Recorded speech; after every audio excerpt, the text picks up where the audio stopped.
Everyone, and welcome back to the Champions Podcast with myself, Heather McCoy, and Sham Squires. we're happy to be back today. And we thought that it would be such a great idea to tell some good stories. Champ and I have known each other our entire life, so we definitely have quite the amount of stories to tell, but I wanted to tell a story that is always sticking in the back of my mind, which is in my book, Between the Salty Lines, because I love it so much.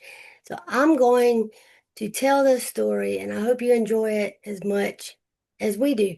Now, I want to go ahead and say that anything I say is never in a negative way about Champ's disability or mine, okay? This is how we love each other. We're best friends.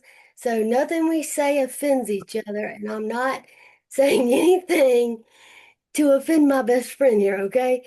So I'm going to get into telling this story. Are you ready, Champ? I'm ready. Let's go. I'm So almost we ready. were, I don't remember exactly what year it was, but we were going to the church that basically we grew up in as a child, which is Lewis Chapel United Methodist Church at the time. And so we decided that we wanted to do a cover song of Chris Tomlin's I Will Rise, I believe is what the song is called. And Champ was going to sing, I was going to play No, the. no, no, no. Wait a minute. Hold on. It was Good, Good Father. Oh, was it? It Yeah. was Good, Good Father. Yeah. And so But we started singing that. Well, he started singing, I was playing. We got through the recording. Everything was great. We had the entire church to ourselves because the sanctuary is where we did this recording. And then we were done. And then all of a sudden, the side door, we hear a very loud knock. Champ and I looked at each other and we said, "Oh my gosh, there's not supposed to be anybody here. Who is that?" My car was the only car that was supposed to be out front in the parking lot. And so here comes Champ being the male role. He said, "I'm going to go see who is at this door." I said, "Well, Champ, what are we going to do? Because if it's somebody bad, I can't run and you can't run. So what are we going to do?" So the person just kept knocking, like, "Hey," saying, "Hey," knocking, knocking, knocking. So then we kind of started getting a little nervous, okay? So Champ just goes straight to the door and puts his walker to barricade somebody from coming into the door.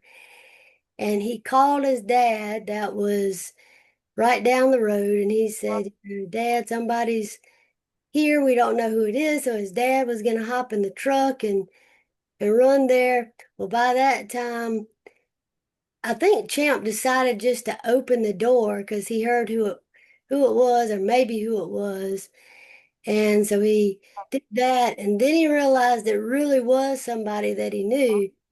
And we had to call his dad back and tell him that we were fine. But let me just say that we were trying to figure out how we were going to get from the sanctuary to the other end of the church that was dark with no lights on to hide from whoever this was.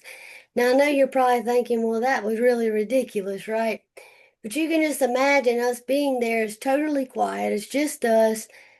We're out. This is a country church. It's not a big city church. So you're out there where there's not really supposed to be people, okay? And I just looked at Champ. Now we laugh about it, but in the moment we were not laughing. But it was, when I think about it, it was special to me because even though Champ has his disability, he was still trying to be protective. And that is special to me and meant something to me that he was willing to put himself first. If somebody had harmed us, he was willing to go first. And of course, I didn't want him harmed, but I could understand as the man. And So I wanted to tell that story because it's funny, but it's also just shows our friendship of we've had many wonderful moments and we've also had some hilarious moments. And so I'm going to give Champ an opportunity to maybe share a story that is on his mind of something with our friendship. So, I you know, I sit here and I think about the stories, but also I realize that I don't have a really good poker face.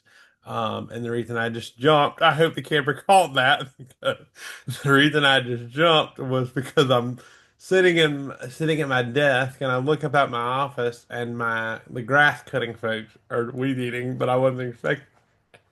So those are just a little bits and pieces of me.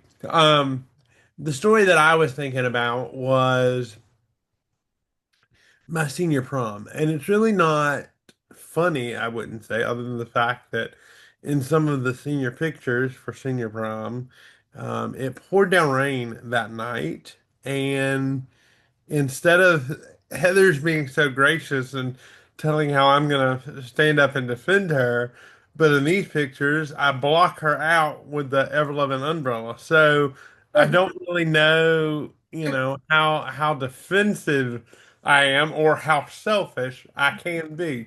But I share that story because I think that was you had not yet had your first double lung transplant. You were this is from my perspective, you were in a place that I call kind of the halfway mark. I mean, you were living to the best way that you could at that point. We started to see that the lungs were starting to fail, that life was getting a little tougher. It was like tougher as the day goes on, and as time went on. And I remember always, especially once we got older, we realized, the whole idea of the germs and the um, incognito with people because you didn't know what was going on or what to expect. But I just kept thinking and keep thinking all the time about that moment and those moments because you were willing to do that with me. And I think for me, it's more of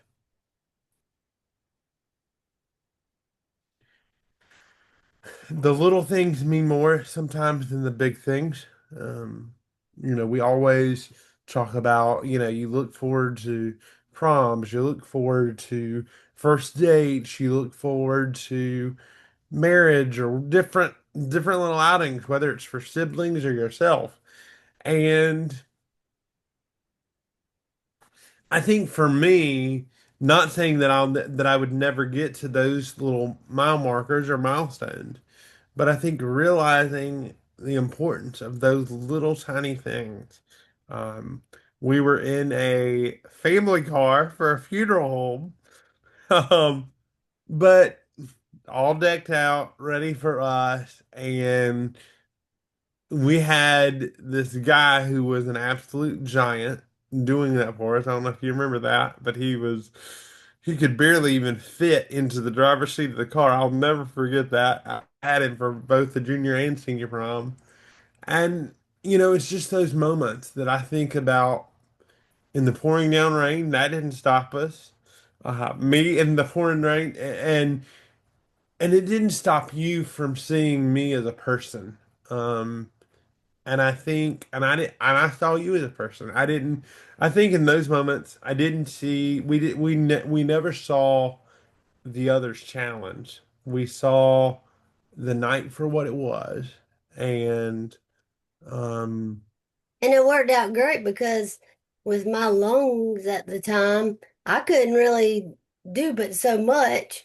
So it worked out that I went with someone that could only do so much with his physical walking and dancing ability. But let me tell you, Champ can get down on the dance floor without Walker.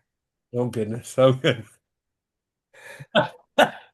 You know, I do the best I can. I do the best I can. And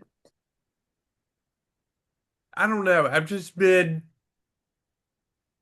I think about those stories. I think about, there's some pictures on my social media of us as little kids. And all of those little moments. I remember you coming to see me in the hospital. I don't remember ever really getting that chance with you because of you being at Duke or different places. Um, but I just remember those little minor things, or what some people might consider as minor, as being things that I'll cherish. And I remember when I was little or younger, and I would when we first started doing the whole Facebook thing, and everybody was changing their Facebook profile every 2 weeks or every other day. And I can remember when we got the pictures back, I loved that picture of us in the back seat of the car, just because it's something that I treasure. I was thankful that your parents were good with that, that they felt, and not just with the fact that it was being me, but the fact that they were willing to let you do that. But in addition to all the other things that were going on and health and so I think a lot of times, even though in the midst of the stories, I think it's just celebrating those little moments, those little blurbs. And Um, I wrote about this in a journal or in a post earlier this week. Heather and several others, Mom, and I had a mentor, Seth Buckley, who was a youth pastor in Spartanburg for some time, would say to me, and I'll never forget, he said this, he got this started in me at Boy State back in 2010, to write things down, to journal. And I just remember thinking, really, nobody cares. And then when dad was sick, mom would do that as kind of not only for just memory's sake, but also for doctor's notes to see how his health was progressing or digressing. And she would write down prayers, and I can just thinking about all these things that have happened and how the story has kind of just unfolded into whatever it is and will be. So, and disclaimer, the story about the song, that was the new preacher that showed up at the door. He was moving in slowly, um, and he was trying to move into his office, and I think he felt kind of stupid to have two young whippersnappers. Who am I kidding? We weren't whippersnappers because we couldn't hardly move. But two young kids in the door of the church, and he's trying to get situated. And we're probably about to have VBS, I think, in the next couple of weeks. But I just remember those moments, and I think even if today isn't as funny as we hoped it would be, I think my hope for this is just to know that it's the small things. It's those stories that make up the grander story. Um, and are you writing it down? I love to tell my senior adults in the church, have you recorded a story lately? When you die, are your kids going to have something to remember you by?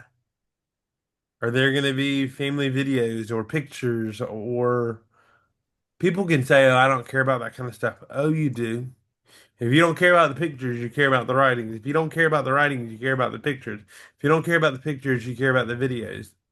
Give them something to go back to, not to hold on so much as to hold on to, but to look back on and say, well, been faithful before, he'll do it again. So just a thought. And if anybody wants to actually listen to that video from several years ago, I believe it's on our Facebook. You'll just have to look back quite a bit I'm for it. looking for it now, and I'll try to put it when we upload this. I'll try to put a link if I can. Yeah, whenever I find it, we'll put the link in the comment.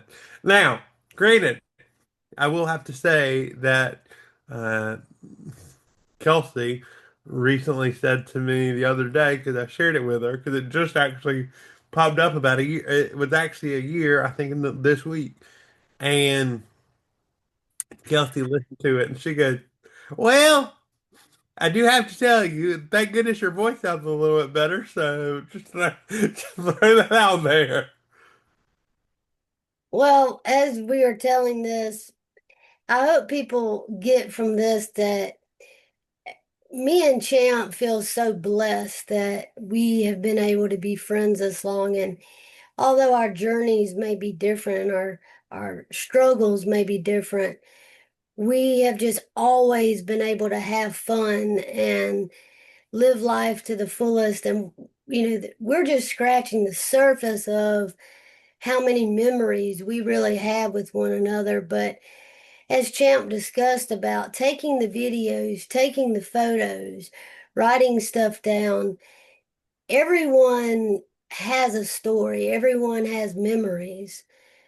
And I'm so thankful that we have lived in a time where we can have that to look back on.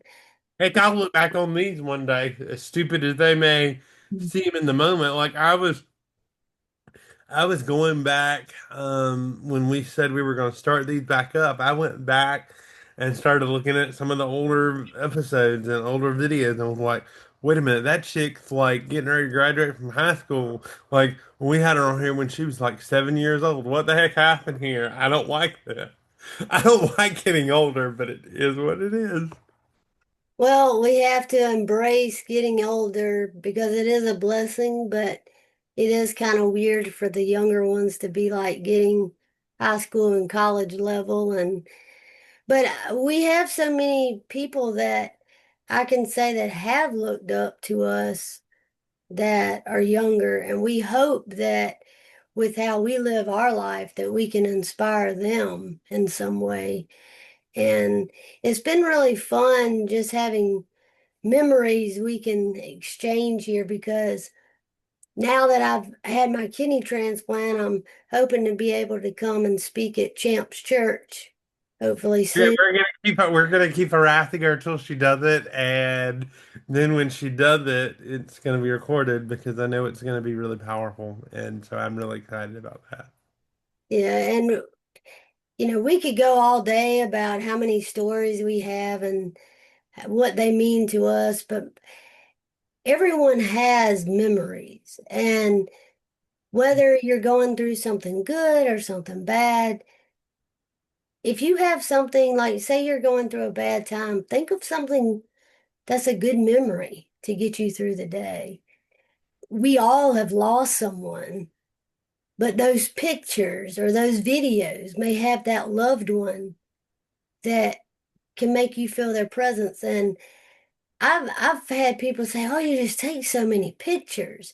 You need to live in the moment." Well, I do live in the moment, but I'll never be sorry for taking the photos that I take because I have photos of all of my nieces and nephews when they were younger. I have several family members that are no longer here that I can see. I have myself and my journey of where I was from a child to now. And so I love taking pictures to have those memories. And had Champ and I not had those videos and photos, it wouldn't keep that memory alive so well to us. But because we do, we can go back on it any time, and our brain instantly goes to how it was that day. Mhm. And there's so many other things that I've done with Champ, like at a wedding reception, which I actually have the photo, and I'll see if I can add it in here. But You sure that was a wedding reception or was that a wedding reception, I believe, okay. I think it was. We were on the dance floor, and I told you he tears up the dance floor with that walker. So we were on the dance floor, and I don't know how old were at the time, but we were fairly young. But that's just how we've lived our life and what we've done. And I've never been ashamed to go straight out there and dance with him or whatever. He's just, he may use a walker, but he's a fun person, people. He's a really fun person to be around. And we always have something to laugh about. Laughter is medicine. We always have something to laugh about. I just can't stop laughing because you're like elevating the bar so high, and I'm just concerned that at some point it's going to be dropped really, really low. Well, I mean, like I said, I have so many memories that are flooding my mind right now that I'm just in awe that we even have those memories. And I know this is kind of all over the place, but the point of this is just to share some positive messages. And I was actually recently in a car accident on Monday when I was leaving Duke. And so I just needed some laughter, after Monday and something positive, but thankful for our lives and everything. But I love being able to share memories, just being around family members or friends. That's what people get a smile and laughter from, just sharing a memory. And even though at the time you may think, well, what's so powerful about it? It is powerful to share memories. It shows where you've been and where you are now. And it shows life, it shows living life. And I know Champ can agree with that. Mhm. Um, I say it over. Life is a gift. Treat it as such, and so and I know we equate that statement to me, but I thought about it because of you. And I'll never forget how the Lord just kind of smacked me with that when we were doing our very first episode back in 19 or 20, Years ago. just about where you were. Um, and and I think we take so much for granted. Um, we I love going back and looking back because I have so many things that I do that bring me back to those moments and places. One of the reasons I brought that up again is because, and I'm going to leave us with this is um, when it's going to go to in Scripture in Exodus when the people of Israel crossed over the Red Sea before they got into the Promised Land. So they cross over the Red Sea. They are in the desert for years upon years upon years. And then after Moses, their fearless leader dies because he's not allowed to go into the promised land because of disobedience. Um, the Lord calls Joshua, the next leader of the people of Israel, to take them over on into the promised land. And so what do they do again? They cross over into the Jordan. And before they do that, or as they're preparing to do that, the Lord says to Joshua, "Today, you and the 12 leaders of the 12 tribes of Israel, you need to get 12 stones and you need to kind of set them aside over on the side, kind of as an altar, a place of remembrance, a place to go back to and to be reminded of." And so that's what they do. They go out and they get these 12 stones and they set them up as an altar, as an Ebenezer is what it's called. And so and the people say, well, what good does that do? It just sits there.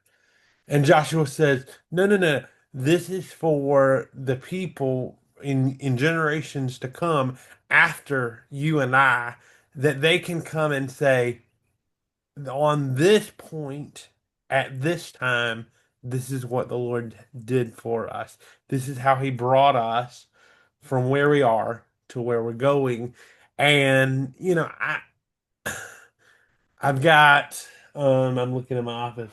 I've got a, I've got a piece of asphalt that I made some folks sign one time that was just kind of a remembrance.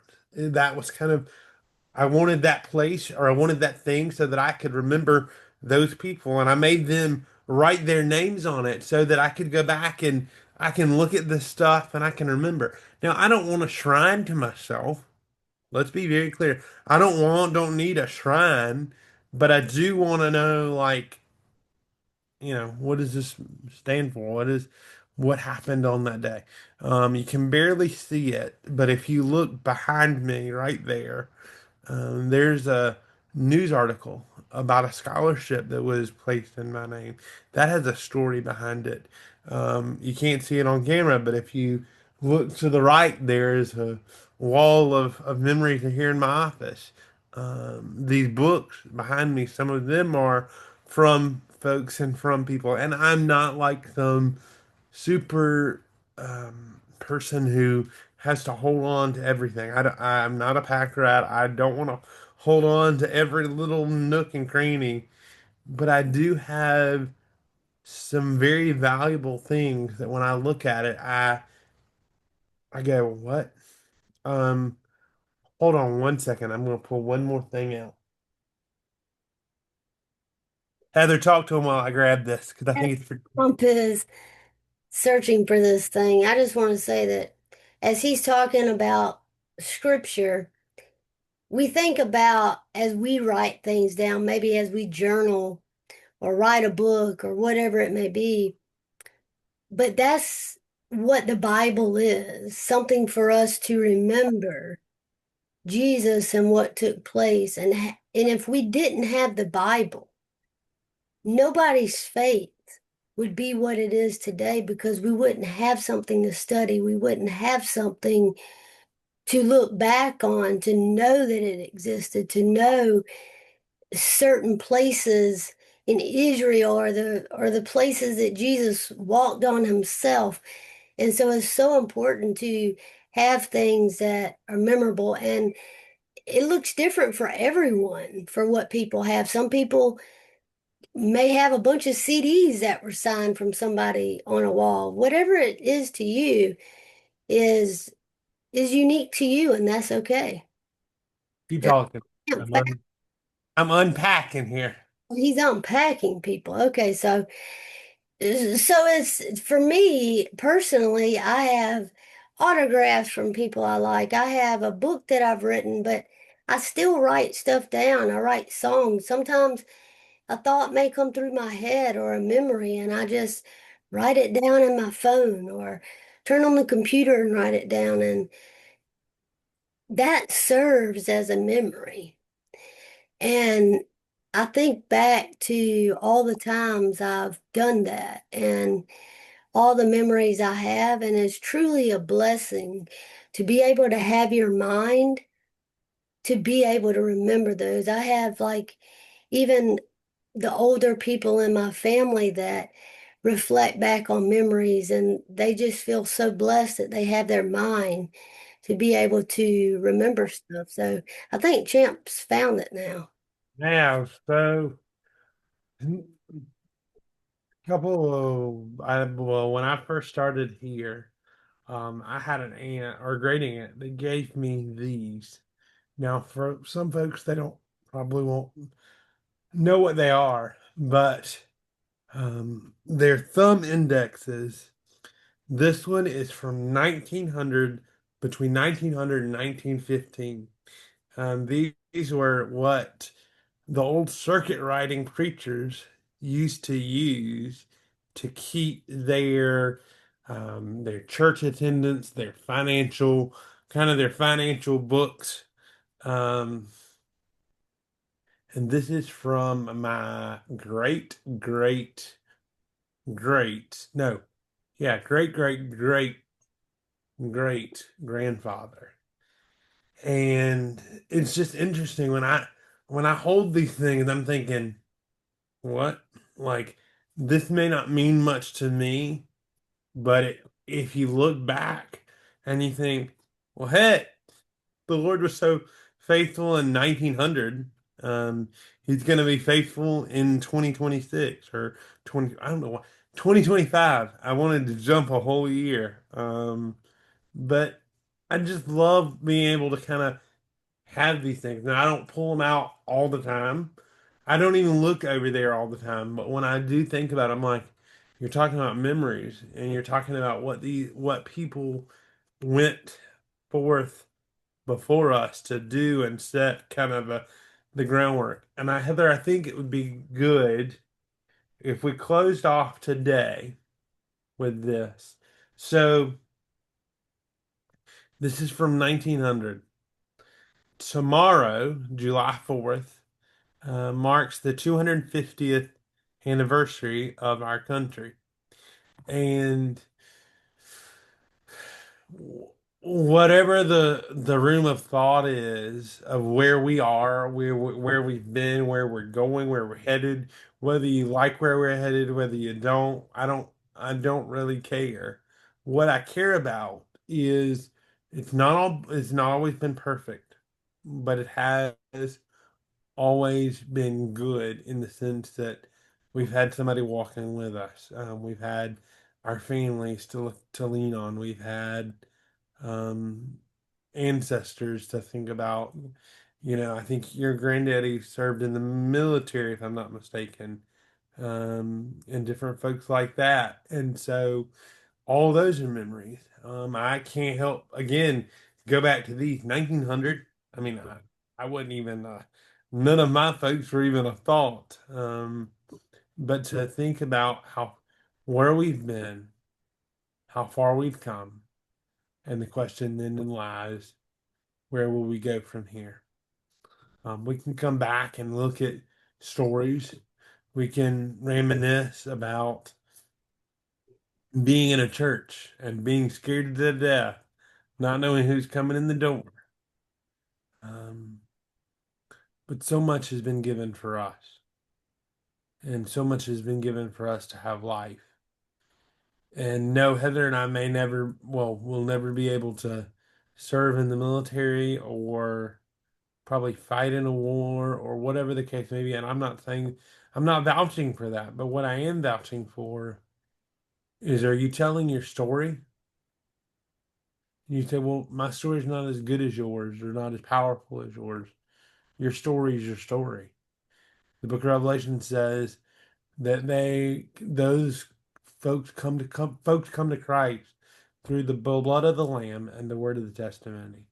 And so everybody's got a testimony. And one day, one great and glorious day, I feel like I'm a preacher today. We're going to enter eternity with Christ if we believe and trust and obey Him. And I hope and pray that my life and my testimony and our stories, whether it's a stupid story about being in a church and not knowing who's coming, or whether it's a 12 pillars, or whether it's a prom, did you share it? Because people aren't gonna forget it. They may forget the memory, but they won't ever forget how you made them feel. Absolutely. Yeah. And I totally agree with that. And yeah, you just hit it nail on the head with all of that. I couldn't agree more. And we want to both wish everyone a very happy and blessed 4th of July. Please stay safe. I'm not in red, white, and blue, but I promise you I will be, okay? Yes, yes. And I have people in my family that have served in the military. I'm sure Champ has. And we want to acknowledge that we are free because of the brave, and we are also living because of Jesus Christ. And we just hope y'all have a safe and blessed 4th of July. Please tune back in next week to hear another episode of the Champions Podcast. God bless you all.